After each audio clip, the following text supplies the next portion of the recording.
I understand the president was talking about building a new helipad on the White House grounds. What did he say? Well, President Trump summoned reporters unexpectedly a few moments ago for a tour and unveiled a brand new construction project we haven't previously reported here at the White House, and that is that he is replacing the asphalt on the White House driveway with a brand new granite. The president telling reporters this was always asphalt, which is very basic, not appropriate for a great house, and it's been replaced with this California white granite that he described as a very special stone. He also, for the first time, addressed the helipad that we have seen. They started construction on it in June, right after his UFC fight on the White House South Lawn. And a couple of weeks ago, we saw it start to get disassembled, the progress that they had made over a couple of days. President Trump said that he personally was involved in that he was unhappy with the grading and the slope of the helipad as it had been constructed, really speaking to how invested personally the president has been. And we have reported that the president has spent a lot of time during his second term thinking about his legacy, and these construction projects, the ballroom as well, is really key to all of that. The president has described himself as a great builder, says that this is his expertise. Now, earlier, we have also had some questions about how much all of this is costing. There's some new reporting from the Washington Post that says that the totality of President Trump's White House projects, the Rose Garden, the helipad, presumably also this new driveway, which the president claimed he was in part funding, as well as the ballroom, is going to cost a total of $900 million. The White House has not yet confirmed that number. But again, the president has made this a major priority, and it comes just days after his administration is taking that ballroom fight all the way to the Supreme Court. Construction on that project, though, has been progressing very rapidly. And in a new court filing, the administration said that it's about 65% of the way done. There's a 250-person crew working 20-hour days, 7 days a week. We do expect the president to give reporters a tour of some of that progress. We'll bring that to you when we have it. Betsy Klein at the White House for us. Thanks very, very much. Moments ago, President Trump unexpectedly gathered the White House pool and gave them a tour. Why? Where did he give that tour? Well, it's to show off his new helipad. Here's just part of it.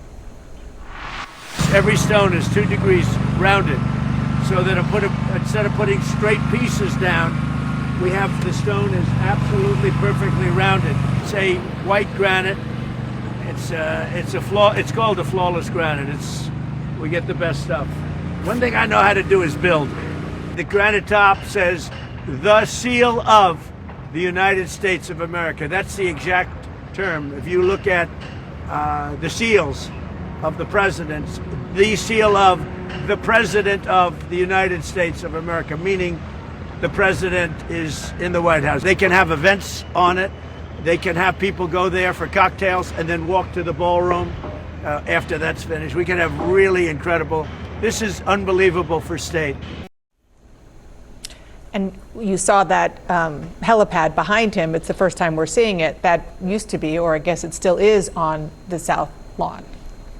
Exactly. I mean, and he is at his happiest, I think, when he is playing the role of host, if it's at Mar-a-Lago or Bedminster or on the South Lawn of the White House. But we're seeing images of him walking onto that. And the reason that this is interesting, because the Marine One, when it arrives to take the president to a Joint Base Andrews or any place else, has always that's shocking that his name is there. Shocking. Has always landed on the grass, and it has damaged the grass over the years. But this is a giant a slab, basically, of the seal, as he was repeating several times, the seal of the President of the United States, as if we'd be confused about what seal would be.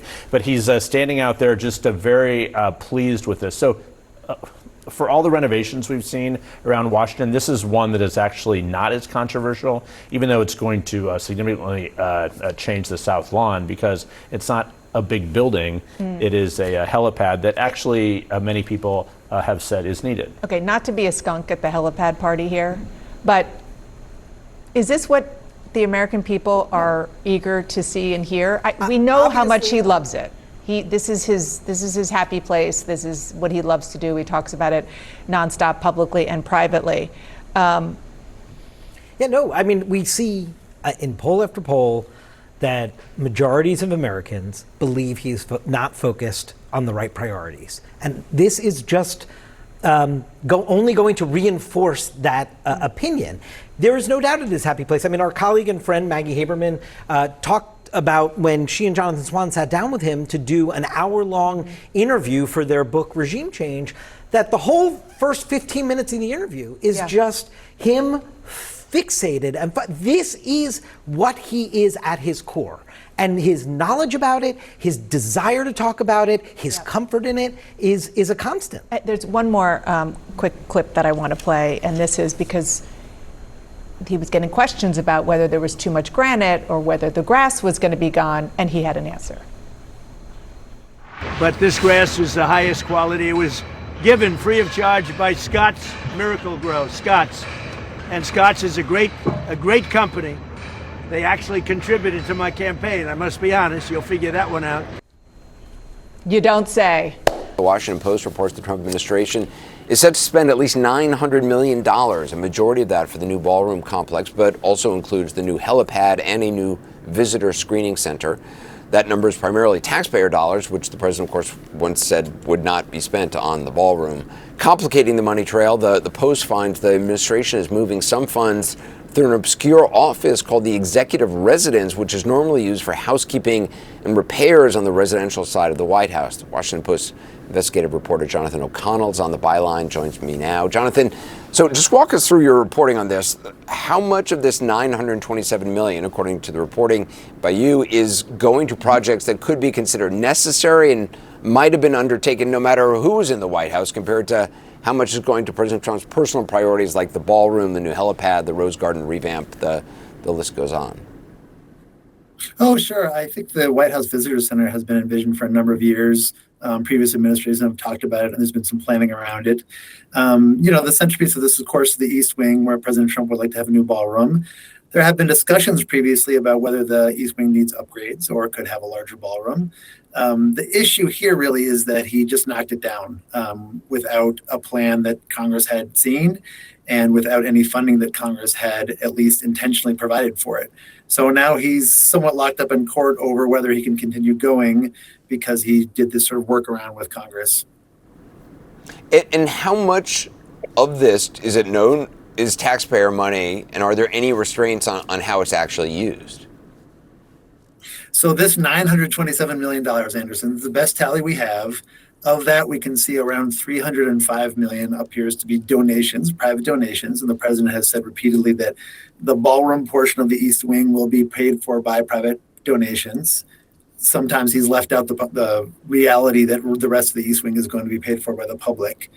And we can see, again, like these large transfers of money by the budget office that are coming from the Secret Service, from the White House military office, that are, they've been appropriated money by Congress. It's a little unclear what the source of some of them are, but beyond that.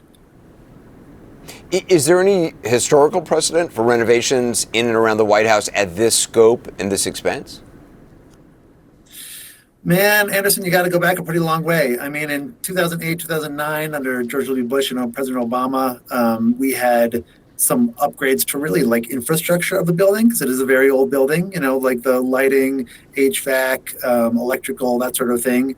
Other than that, you got to go back to President Truman, because at that time, a significant portion of the White House was really almost falling apart, and there was an expensive, at the time, renovation. But even that, like, previous presidents, when they want to make, or previous administrations, when they want to make upgrades to the White House, the People's House, they make a proposal, they send their people to Congress to ask for money, and the Congress debates whether to provide it or not and how quickly to provide it. And then they use that money and go out and contract for companies to build it. And they just have skipped so many of those steps here. Has the White House responded to your reporting?